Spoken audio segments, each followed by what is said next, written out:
화산에서 온 미네랄 알아볼까니까 바위라고. 페루가 세계에서 생산량 순위가 몇 위쯤 될 것 같으세요? 6위권이에요. 생각보다 엄청나게 많은 커피가 나오는 곳이. 페루 커피를 한마디로 정의하자면 달다. 앞으로도 더 주목할 만한 산지가 아닌가라고 생각합니다. 지금 이사벨 농장 호로이코를 가고 있어요. 키가 매우 큰 게이샤들이 보이시죠? 버스가 4시에 간다고 해서 버스를 타고 가는데 그 청길 남떨어지 난간 넘는 데 다니는데 운전사는 이렇게 막 졸고 있는 그런 상황. 꽈르소. 꽤 꽈르소. 꽈르소라고 불리는 화산에서 온 미네랄 알아볼까니까 바위라고 이야기하고 있어요. 지금 손으로 짚어주는 데가 그런 영양가가 많은 그런 성분들이 있는 곳이라고 설명하고 있습니다. El señor Efraín tenía en su finca granos de cafés que maduraban verde. ¿Es cierto? 안녕하세요. 킹스브라운입니다. 오늘은 백석예술대학교에서 커피를 가르치고 계신 송호석 교수님하고 오늘 한번 재밌는 커피 이야기를 해보려고 하거든요. 오늘 송호석 교수님 모셨습니다. 안녕하세요. 네, 안녕하세요. 네, 와주셔서 너무 감사합니다. 네, 얼마 전에 이제 페루 갔다 오셨잖아요. 네. 페루랑 볼리비아를 지난달에 갔다 오셨는데 사실 너무 궁금했어요. 여쭤보고 싶었어요. 네. 페루 하면은 저 학교 다닐 때 뭐 잉카 문명의 발상지다. 그리고 뭐 축구를 잘하는 나라? 요 정도 알고 있는데 사실 페루를 여행을 갈 생각을 하거나 커피를 접해본 적은 없는 것 같아요. 어떻게 페루랑 인연이 되셨어요? 페루를 처음 가게 된 건 제가 지난번에 이제 재직했던 회사에서 대표님이 페루에서 과일을 수입하시던 일을 하셨어가지고 과일을? 네, 무슨 다른 프랜차이즈 관련된 일을 시작해보고 싶다고 말씀하셔서 네. 페루에서 커피가 나온다는데 페루의 커피가 한국 시장에 얼마나 가능성이 있는지 한번 타진해보자 라고 해서 처음 갔던 게 시작입니다. 아, 그러셨군요. 페루에서 나는 과일들이 뭐가 있죠? 엄청 많죠. 페루의 과일들은 네. 뭐 애플망고가 제일 일단 우리나라 사람들한테 유명하고 네네네. 포도도 굉장히 많이 나오고 우리나라 사람들이 잘 알지 못하지만 뭐 그라나디아라고 하는 열대과일이라든지 루쿠마라고 하는 열대과일이라든지 너무나 많은 열대과일들이 나오고 있어요. 거기 농작물이 잘 되나 보네요. 정말 잘 되죠. 모든 네. 농작물이 다 잘 되는데 그래서 농업국가라고 불러도 틀리지 않을 만큼 너무나 많은 것들이 나오고 있어요. 아, 그렇군요. 네. 제가 그 페루 커피에 대해서 이제 오늘 이야기를 해보자고 해서 사실은 이제 검색을 좀 했어요. 페루 커피? 뭐 이런 거로 검색을 해보니까 숨은 보석이라는 단어가 되게 많이 나오는 거예요. 그래서 숨은 보석? 왜 페루가 숨은 보석이지? 좀 궁금해요. 페루라고 하는 나라가 사실 농작물이 너무나 잘 되는 곳이고 관광으로도 너무 유명한 나라이기 때문에 페루라고 하는 나라의 커피까지도 관심을 기울이기 쉽지는 않죠. 왜냐하면 사실 정부 차원에서 농업을 융성하고자 하는 정책을 가지고 있는데 페루는 커피뿐만 아니라 너무나 많은 농산물들이 모두 다 잘 되기 때문에 커피를 재배하는 농민들은 극히 일부였던 거예요. 그래서 사실 나라 차원에서는 커피에 그다지 관심이 없었었고 네. 뭐 한 1, 2년 전부터 이제 페루 커피가 주목을 받기 시작했는데 나라 차원에서 이제 그때부터 지원을 하기 시작한 거예요. 네. 그래서 아무래도 지금까지는 숨겨진 뭔가 보물이라고 불렸던 이유는 주요 생산국이라고 하는 카테고리에서 크게 벗어났던 곳이거든요.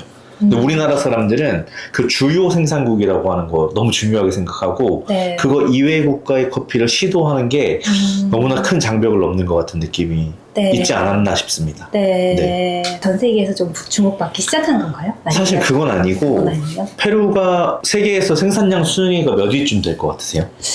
전 전혀 모르겠어요. 6위권이에요.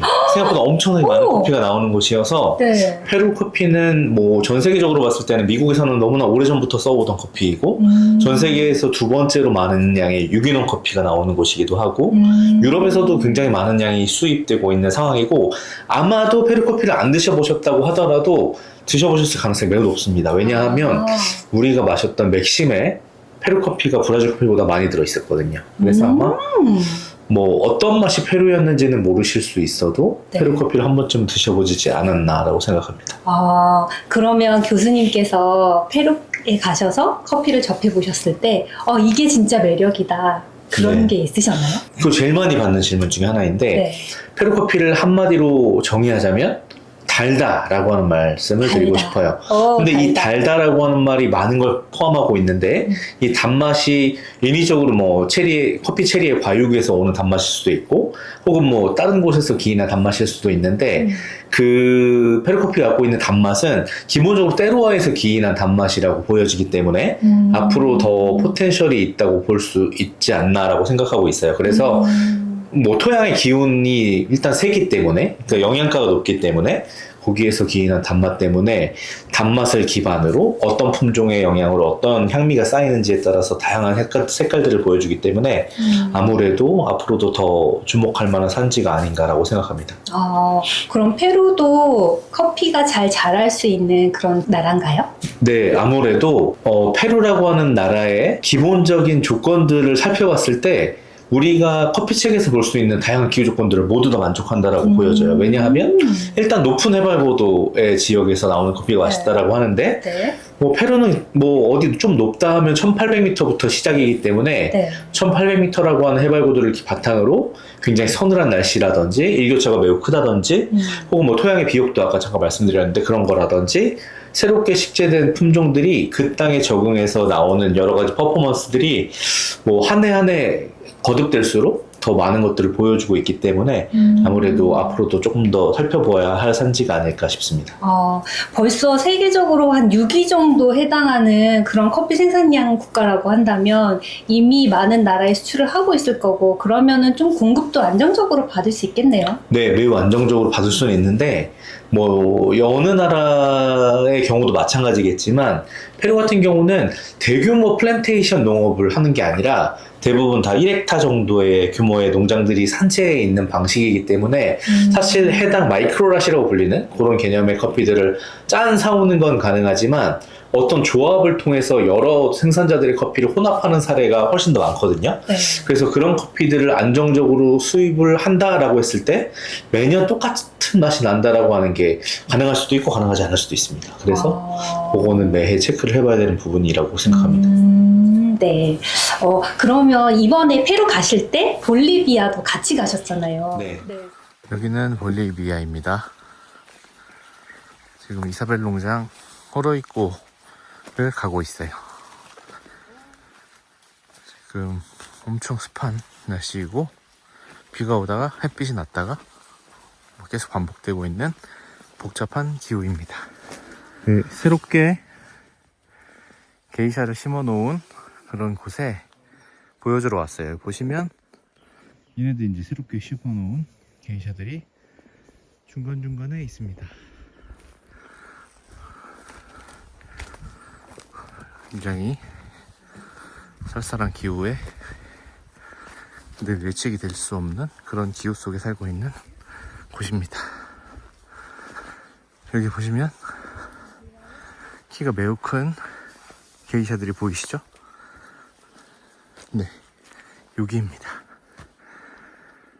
네, 그래서 볼리비아 커피는 또 뭐지? 그리고 또 찾아봤어요. 네. 근데 보통 뭐 고산지대에서 나는 그런 커피들이 많아서 맛이 훌륭하다 뭐 이런 식의 그 평가가 있더라고요. 근데 고산지대 사실 뭐 콜롬비아나 다른 그런 나라에서 고산지대 많이 나잖아요. 네. 근데 볼리비아가 조금 특별한 그 향미를 가지고 있나요? 사실 볼리비아만 고산지대에 있다라고 보긴 어려운데 네. 아무래도 커피를 생산하는 국가들의 경우가 적도를 기준으로 위로 25도 밑으로 25도가 뭐 커피 생산지 지역이라고 네, 하잖아요. 네. 커피벨트라고 불리는. 네. 그래서 그 커피벨트 중에서도 남쪽 거의 끝부분에 위치한 나라가 볼리비아라고 보시면 돼요. 위쪽 끝부분이라고 한다면 멕시코쯤 되겠죠? 네, 아메리카 대륙으로 봤을 때요. 네네. 그러면 남쪽 끝이라고 가정한다면 아무래도 적도를 기준으로 했을 때 멀어지면 멀어질수록 더 서늘한 기후 조건들을 갖고 있기 때문에 네. 아무래도 같은 고도라고 했을 때 더 서늘한 기후 환경이다라고 보여지는 부분 때문에 그 볼리비아의 고도의 이야기가 많이 나온 것 같고 또 한 가지는 그 이름도 유명한 타케시라고 하는 농장이 뭐 전 세계에서 제일 유명한 커피 농장 중에 하나인데 가장 고산지대에 위치한 커피 농장이다라고 하는 걸로 마케팅을 많이 했었거든요. 네. 근데 제가 봤을 때는 이제는 그거보다 더 높은 고도에서 생산되는 커피들이 많이 존재하기 때문에 네. 그게 무조건 옳은 이야기는 아니지만 어쨌든 서늘한 기후 조건과 뭐 한 1600m 정도의 해발 고도만 되더라도 페루의 1800m랑 비슷한 고도 조건을 갖고 있기 때문에 기후 조건을 갖고 있기 때문에 아무래도 볼리비아의 고도의 이야기는 그 두 가지 요인 때문에 주목받게 된 게 아닌가 싶습니다. 네. 그러면 사실 우리는 페루나 볼리비아의 커피에 대해서 잘 모르지만 이미 세계적으로는 많이 알려져 있는 상태인 건 거죠? 페루는 그런데 볼리비아는 아직도 되게 숨겨진 뭔가 보물을 찾아서 탐험하는 느낌이 좀 있죠. 그래서 우리나라 시장에서는 볼리비아 커피의 가치가 뭐 물론 이 가치를 뭐 비교한다는 게 좀 웃긴 이야기지만 볼리비아를 찾는 고객들의 수요가 더 많은 것 같아요. 그래요? 네, 아무래도 페루는 세계 6위권의 생산국이기 때문에 6위라고 하는 숫자가 의미하는 게 너무 크잖아요. 그쵸, 너무나 많은 양의 커피가 나오고 네. 그 커피들을 사고 싶은 사람들도 똑같이 많은 반면에 볼리비아는 한 20위권이나 될까요? 그보다 더 하위권일 수도 있을 것 같은데 너무나 소량이 나오는데 그 소량의 커피를 차지하기 위해서 전 세계 많은 바이어들이 경쟁하고 있기 때문에 아무래도 조금 더 숨겨진 보석 같은 느낌이 그런 그렇군요. 느낌이 약간 있는 것 같습니다. 네. 예. 왜 근데 잘 알려지지 않았을까요? 너무나 또 많은 이야기들이 있는데 네. 볼리비아는 일단 너무나 불리한 조건들이 하나 있어요. 뭐냐면 바다가 없습니다. 완전한 내륙. 완전 네. 내륙국가군요. 네. 그래서 수출을 할 수 있는 방법이 비행기 아니고서는 쉽지 않아요. 그러네요. 그러면 운송비가 우리나라까지 오는데 기본적으로 생두 1kg당 10,000원 정도의 비용이 소요된다고 봤을 때 네. 가격 경쟁력에 있어서 다른 나라의 커피랑 비교하면 사실 좀 어렵죠. 네. 알겠습니다. 그러면 보통 이제 뭐 에티오피아도 그렇고 다른 국가들 보면 뭐 인도네시아나 커피를 생산하는 게 단순히 이제 농산물에 국한되는 게 아니라 사람들의 어떤 라이프 스타일 뭐 이런 게 전부 다 녹아져 있잖아요. 페루나 볼리비아는 어때요? 페루와 볼리비아가 붙어 있다고 해서 다들 비슷할 거라고 생각하시는 경우가 많은데 네. 페루는 그나마 훨씬 더 잘 사는 나라이고요. 볼리비아는 훨씬 더 빈부격차가 심하고 네. 굉장히 어려운 조건들을 갖고 있는 나라예요. 그래서 제가 뭐 여러 나라를 방문해 봤지만 제가 가봤던 커피를 생산하는 마을 중에 가장 열악했던 곳이 볼리비아의 까르나비라고 하는 지역이거든요. 네. 네, 정말 열악하고 생산자들이 살고 있는 집을 보면 정말 그냥 뭐랄까요, 판잣집 같은 느낌이 집을 뭐 많이 받고 어쨌든 간에 뭐 커피를 재배하는 사람들의 생활 조건을 보면 그 사람들이 어떻게 살고 있는지가 좀 보여질 것 같은데 네. 페루는 그나마 조금 나은 반면에 네. 볼리비아는 매우 열악합니다. 네. 어쨌든 그 사람들이 커피를 생각하는 마음은 똑같겠지만 어쨌든 유명한 농장들과 유명한 커피들을 생산하는 곳은 많은 바이어들이 찾아오고 네. 그 바이어들이 구매하는 커피로 인해서 그 지역과 그 가족은 뭐 행복해질 수 있겠지만 그 가족들을 제외한 많은 사람들은 아직도 어려움 속에 살고 있는 경우가 너무 많습니다. 네. 그렇군요. 네. 언제 기회가 되면 커피 산지를 한번 도전해보고 싶네요. 네. 그래서 제가 이렇게 농담처럼 이제 하는 이야기인데 네. 이렇게 많은 분들의 이야기를 들어보면 저는 파나마나 코스타리카 같은 나라는 안 가봤는데 파나마 같은 나라는 거의 뭐 네. 미국 수준의 아주 깨끗하고 굉장히 편리한 그런 조건들을 갖고 있고 코스타리카도 마찬가지라고 하는데 뭐 가장 어려운 점이 어떤 거냐면 파나마나 코스타리카 같은 경우는 어떤 지역을 방문해서 해당 농장을 방문하면 여기에서 한 뭐 10분, 20분 떨어진 곳에 또 농장이 있고 또 몇 분 가면 뭐 농장이 하나 있다고 하는데 네. 페루 볼리비아의 산지가 어렵다라고 제가 늘 설명하는데 네. 그런 이유 중에 하나는 어디만 가면 4시간이에요. 그래서 뭐 예를 들어서 제가 가장 좋아하는 농장 중에 하나는 치리로마라고 하는 농장이 있는데 그 페루의 잉카 문명의 발상지라고 하는 마추픽추가 있는 네. 그 인근이거든요. 근데 그 쿠스코라고 하는 도시의 공항에 내려서 이 쿠스코의 시내까지 가는데 30분, 이 쿠스코 시내부터 퀴아밤바라고 하는 데까지 가는데 4시간, 그 퀴아밤바에서 농장까지 올라가는데 2시간. 걸리니까 한국에서 총 간다고 생각하면 한 40시간 걸린다고 보는 거죠. 와, 그렇네요. 쉽지 않네요. 그리고 제가 이제 절벽인데 난간도 없는 그런 도로를 달려가요. 그래서 제가 처음 페루 갔을 때는 뭐 진짜 현지인들이랑 같이 콤비라고 하는 미니버스 타고 막 산지를 다녔었는데 네. 그때만 하더라도 저는 페루에 대한 경험도 없고 그냥 커피 미쳐서 막 다녔던 그런 적이 있었는데 지금 생각하면 어떻게 다녔나 싶어요, 솔직히. 근데 저는 이제 새벽 4시에 일어나서 버스가 4시에 간다고 해서 버스를 타고 가는데 그 청길 남떨어지 난간 넘는 데 다니는데 운전사는 이렇게 막 졸고 있는 그런 이런 것들을 봤을 때 네. 그러니까 매운맛이라고 저는 맨날 네. 이야기하거든요. 네. 그래서 산지를 많이 경험하신 분들이라고 하더라도 매운맛을 경험하고 싶으시면 제가 매운맛으로 한번 안내할 수 있습니다. 그래서 네. 저는 맨날 그런 데만 다녀가지고 네. 산지가 다 그런 줄 알았는데 아니더라고요. 일단은 파나마랑 코스타리카를 일단 먼저 좀 가보고 경험해보고 페루는 좀 나중에 생각을 해보는 것도 나쁘지 않겠네요. 제가 작년에 몇 분 모시고 갔었는데 이분들이 15일 정도 그렇게 기간을 잡고 가셨는데 네. 농장 4개 봤어요. 근데 그럴 수밖에 없는 게 아까 이동 말씀드린 시간이 것처럼 많이 이동 시간이 너무 많이 걸리고. 걸려서. 참고하겠습니다. 네. 그러면 네, 페루 산지를 우리가 못 가더라도 저희가 이제 그 그린빈 바이어 역할을 또 하시거든요. 그래서 이번에 페루 커피 저희 언제 또 들어오죠? 이번에 올해 제가 방문해서 본 결과 네. 예년보다 비가 많이 오고 굉장히 추웠거든요. 그래서 페루가. 수확이 조금 늦어지고 있어요. 그래서 네. 아마 빠르면 12월 중순쯤 되지 않을까 싶고 네네. 조금 늦어지면 2월이 될 수도 있을 것 같아요. 그래서 네. 산지와 이야기하고 있는데 지금 예년보다 좀 늦어진다는 거. 그 정도. 이상 기온을 겪는 게 우리나라뿐만은 아니네요. 맞아요. 네. 알겠습니다. 그러면 조금 12월 내지는 조금 그것보다 좀 길어질 수도 있겠지만 어쨌든 페루 커피가 들어오면 여러분 꼭 한번 경험해 보셨으면 좋겠어요. 지난번에 커핑할 때 참여를 했었는데 진짜 맛있더라고요. 네, 그래서 깜짝 놀랐어요. 저는 페루 커피를 처음 접하면서 아니 이렇게 훌륭한 맛이 날 수가 있나? 이렇게 좀 생각이 들더라고요. 다들 이제 되게 낯설어 하시는 부분들이 많았는데 네. 제가 처음 페루를 시작했던 게 2017년, 18년 이때부터 가져오기 시작했었는데 그때는 더 희귀했어요.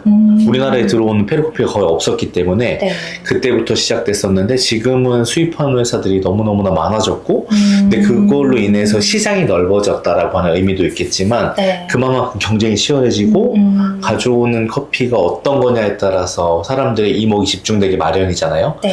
그래도 나름대로 지속적으로 소개하고 있는 농장들이 나름대로 빼어난 성적들을 보여줘서 그래도 꽤나 주목할 만한 커피들이 많지 않나라고 생각하고 있고 다들 막 이렇게 똑같은 품종의 커피를 소개할 때 저는 다소 주목받지 못했던 품종들 중에서 뭐 예를 들어서 마라고지페라든지 네. 혹은 뭐 티피카라든지 이런 네. 품종들이 지속적으로 살아남아 있었으면 좋겠거든요. 그래서 그런 품종들도 지속적으로 소개하고 싶은 마음이 조금 있습니다.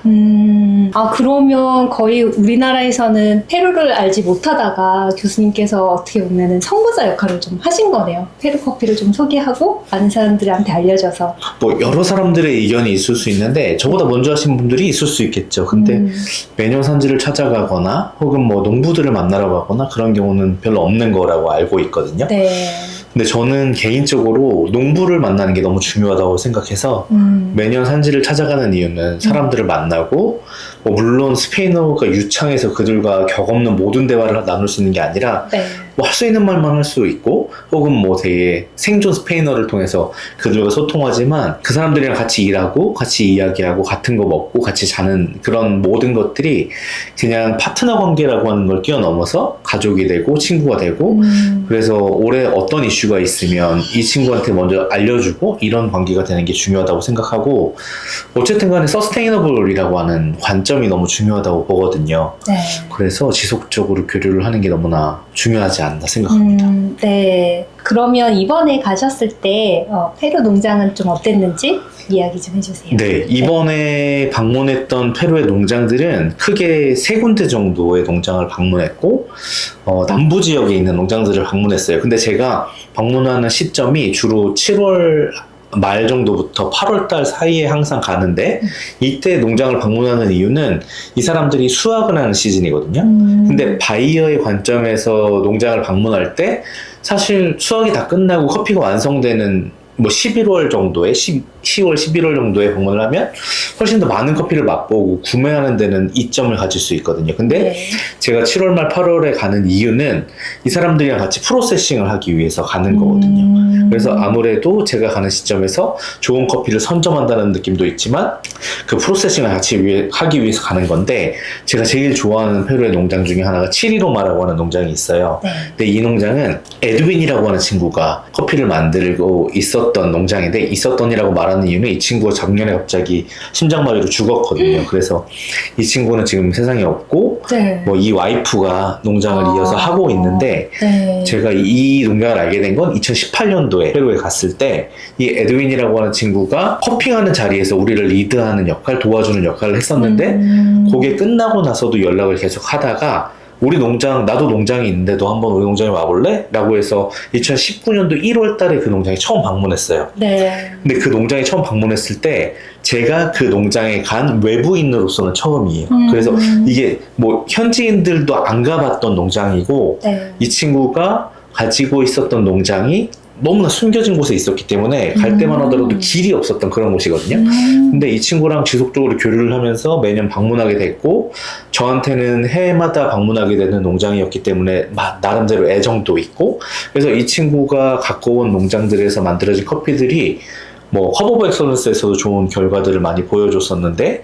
뭐 이 친구랑 같이 개발한 누룩을 접종한 커피라든지 혹은 여기 이스트를 넣어서 포먼테이션한 커피라든지 이런 것들이 작년 뭐 이 친구가 죽기 전해 마지막 COE에서는 COE 3등 했거든요. 네. 그래서 뭐 이런 좋은 성과들이 있었기 때문에 이 친구는 지금 세상에 없지만 저는 이 농장이 지속적으로 잘 됐으면 하는 바람이 있어요. 왜냐하면 네. 뭐 다 친구라고 하지만 저는 형제라고 불렀던 사람이고, 그래서 저희 형제 같은 친구이고 가족 같은 친구이기 때문에 이 농장을 지속적으로 소개를 할 예정이고, 올해도 이 농장에서 재미난 커피를 몇 가지 만들고 왔어요. 네. 아, 정말요? 그러면은 2부에서 네. 저희가 또 프로세싱에 대해서는 자세하게 또 이야기를 다시 또 나눠볼 거라서 네, 그러면 마지막으로 제가 개인적으로 궁금한 건데, 페루 커피에 좀 뭔가 잘 어울릴 만한 디저트나 아니면 그 산지에서 같이 이렇게 좀 즐기는, 사람들이 즐기는 디저트가 혹시 제일 어려운 질문인데, 네. 이 친구들은 디저트를 어떤 걸 먹느냐고 보자면, 그 네. 디저트 어떤 거 먹는지 보자면 현지 카페에 가보면 되잖아요. 네. 근데 현지 카페에 가보면 여러분들이 상상할 수 없는 유카라고 혹시 아시나요? 카사바 같은 느낌의 카사바. 뿌리를 네네. 이렇게 먹는 그런 것들이 있는데, 그걸 튀겨서 커피랑 곁들인다든지, 뭐 닭 날개, 버팔로인 같은 걸 튀겨서 먹는다든지, 현지에서는 그런 걸 주로 먹고, 네. 우리나라에서 생각하는 그런 되게 고급스러운 케이크라든지 그런 네. 와플이라든지 그런 건 없습니다. 아. 그래서 개인적으로 페루 커피가 가지고 있는 단맛이나 네. 혹은 페루 커피가 가지고 있는 되게 클린컵이 좋은 것들이랑 먹었을 때는 아무래도 너무나 많은 향과 맛이 첨가된 디저트 말고 굉장히 플레인한 느낌의 뭐 스콘이라든지 혹은 뭐 약간의 버터향만 들어있는 마들렌이라든지 네. 이런 것들이랑 어울리지 않을까라고 생각하고 있습니다. 아, 네. 감사합니다. 조금 이따가 프로세싱에 대해서 좀 더 구체적으로 이야기 나눠볼게요. 네. 농장과 이 나무에 대해 소개시켜 드리려고 하는데요. 이 농장은 페루 남쪽 쿠스코 치리로마 농장인데요. 뭐 쿠스코 지역 중에서도 퀼레우노 지역의 시룸비아 계곡에 위치하고 있는 농장입니다. 자, 이 농장은 제가 농장주 에드윈과 함께 이 농장에 외부인이 처음 방문했을 때부터 이 농장 커피를 구매하기 시작했는데, 어쨌든 굉장히 각별한 사이를 유지하고 있습니다. 그래서 페루의 또 하나의 가족 같은 그런 농장입니다. 자, 요 나무 맨 앞에 있는 요 큰 고목 뒤에 있는 요 나무는 제가 농장에 처음 방문했을 때 심은 나무인데요. 제가 방문할 때마다 항상 이 나무의 체리들을 수확하고 있어요. 그래서 이 농장에 있는 뭐 여러 나무 중에서 제가 가장 각별하게 생각하는 나무이기도 하고요. 여러분들이 드시는 커피가 요 나무에서 수확된 체리로 만들어진다고 생각하시면 되겠습니다. 올해도 아마 마크 셀렉션에 사용될 나무의 뭐 하나이기도 하고요. 이 나무에 생산된 것들을 여러분들이 곧 맛보실 수 있습니다. 제가 한번 수확을 해서 여러분들께 이 나무에서 자라난 체리를 맛보여 드리도록 하겠습니다. 감사합니다.